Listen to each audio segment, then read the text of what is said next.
Hello guys, welcome back for another video from i9300. Now today I want to show you guys how to install Android 4.3 on the Samsung Galaxy S3. Now Android 4.3 isn't out just yet in the UK.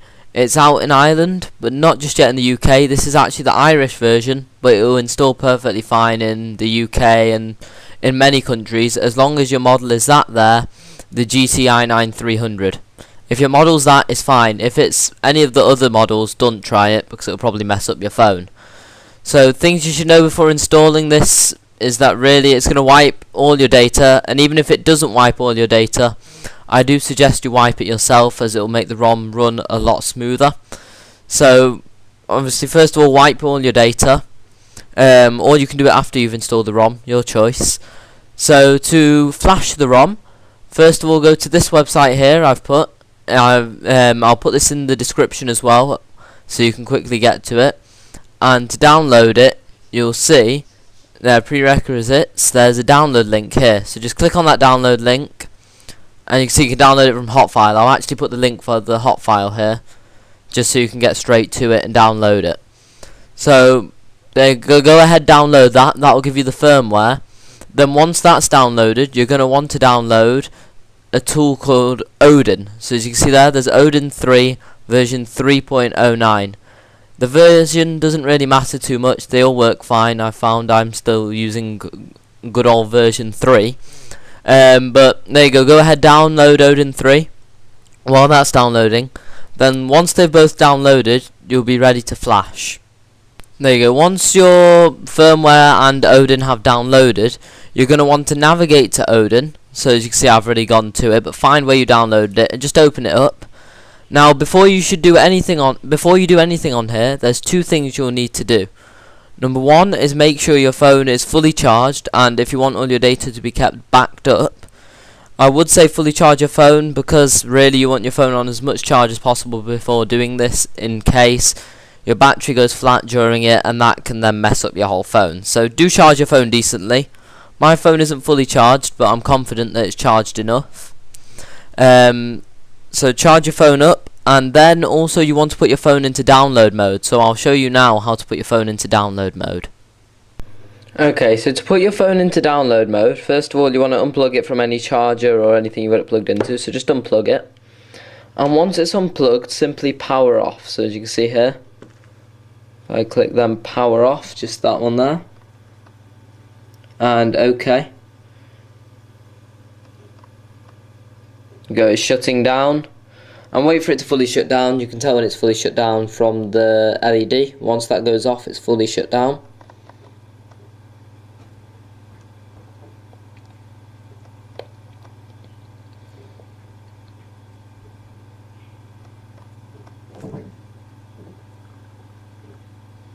Be patient with it, don't take the battery out, let it fully shut down for sure. And there you go, it's now fully shut down. You can see the LED's turned off. And once it's shut down, what you want to do is hold the power button, the home button, and the volume down button all at the same time. So this is going to be a bit awkward with one hand, but I'll try my best for you guys. There you go, you can see there, it says custom OS can cause critical problems in a phone, blah blah blah. As long as you're sensible, you shouldn't get any critical problems. So just click volume up to continue, and you can see it says downloading, do not turn off target. So basically what it's saying there is don't turn off your phone. And now to proceed, you want to plug your phone in to your computer so that your computer can flash the firmware to the phone. Okay, so now that your phone is in download mode, and once you plug it into the computer, you'll see in the boxes on the top, you'll get a little icon appear. There you go, you can see there, i9300. That's just saying your phone's connected. So to flash the firmware, you want to click on this PDA button here. Don't click phone, click PDA. And then navigate to where you downloaded that piece of firmware I showed you. So Samsung Galaxy S3. It was MJ9, so that one there. And there you go, you can see XXUGMJ9.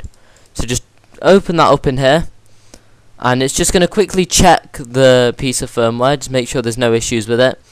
It may say not patient with it. It can take a lot of processing power to check this.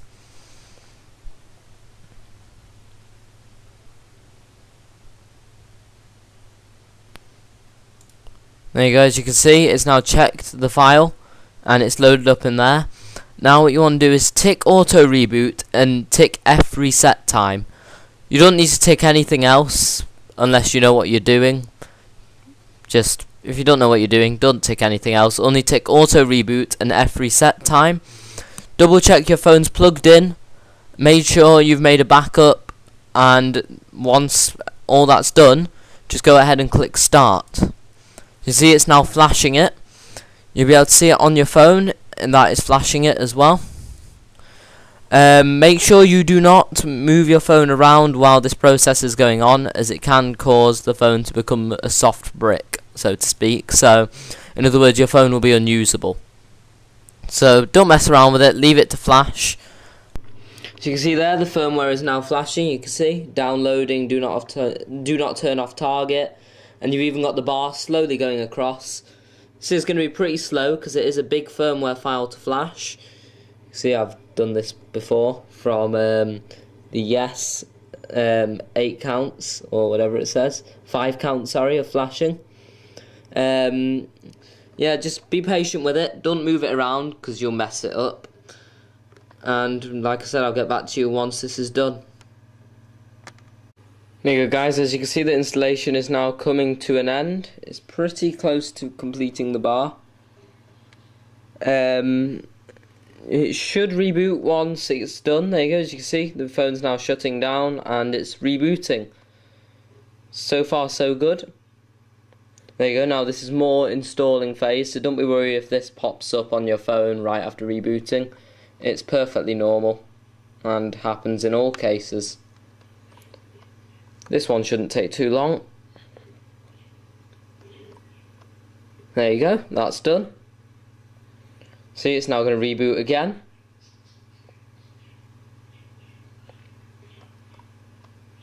There we go, phone's rebooting. You can see the Samsung boot logo.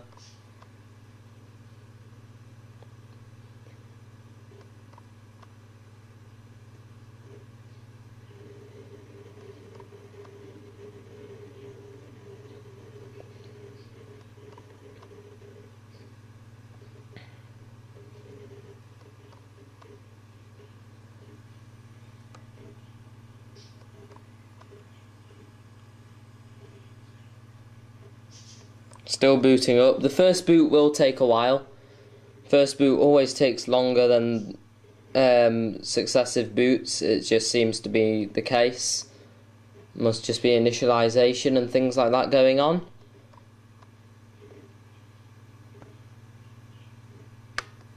Your phone will then start to do this. This is just because the Dalvik cache has been wiped by installing the new firmware. Once again, it's not much to worry about, it's just making sure the apps are optimized. So, in other words, just make sure they're all running as they should on this operating system. Since it's no longer the same operating system as before, it's now 4.3. So there we go, just give that time and it'll complete. I'll get back to you again once this is complete. As you can see, it'll then start to show a screen like this saying installing applications. I'm presuming this is actually backing up all of my applications I had installed previously. If not, it's just installing all the stock applications you always got on Android, such as Gmail, Google Now, things like that. We'll see, but even if it has installed my applications, I still do suggest you wipe it, as it will help the ROM to run a lot smoother. So just let this complete. There you go, it's now rebooted for me. As you can see, I was actually very fortunate. It's kept all of my apps. Some of you guys will like this. You'll want your apps kept. Me personally, don't like it. Think it will slow down the firmware if it was installed the way it was. So I'm actually going to go ahead and uninstall all those apps, or actually I'll wipe the whole phone. So you guys do what you want. I'm going to wipe the phone myself. And just enjoy Android 4.3. So thanks for watching. If you like the video, please like the video or subscribe for more videos from iTechno. Thank you very much.